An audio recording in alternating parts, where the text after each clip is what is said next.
Kujdes, mos gatuani kurrë me letër alumini. Nëse ende vazhdoni të piqni në furrë me letër alumini, duhet të ndaloni menjëherë. Ndosë një metodë gatimi shumë e pëlqyer nga Anvisa dhe jo vetëm, ekspertët paralajmërojnë se ky veprim është i dëmshëm për shëndetin tonë dhe shoqërohet me jo pak probleme.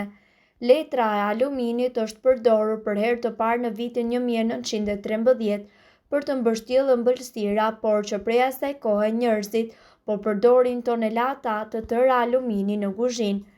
Sipas Revistës Botërore të Shëndetit, është normale që organizmi i njeriut të marrë në një ditë 40 mg alumin për kilogram, por disa njerëz marrin më shumë nga norma e lejuar dhe temperatura e lartë e pjekjes bën të mundur lirimin e këtij minerali nga letra e gatimit dhe përthitjen nga ushqimi, duke u absorbuar më pas nga organizmi, dhe përdorimi i tepërt i aluminit në tru lidhet me sëmundje neurotike si Alzheimer.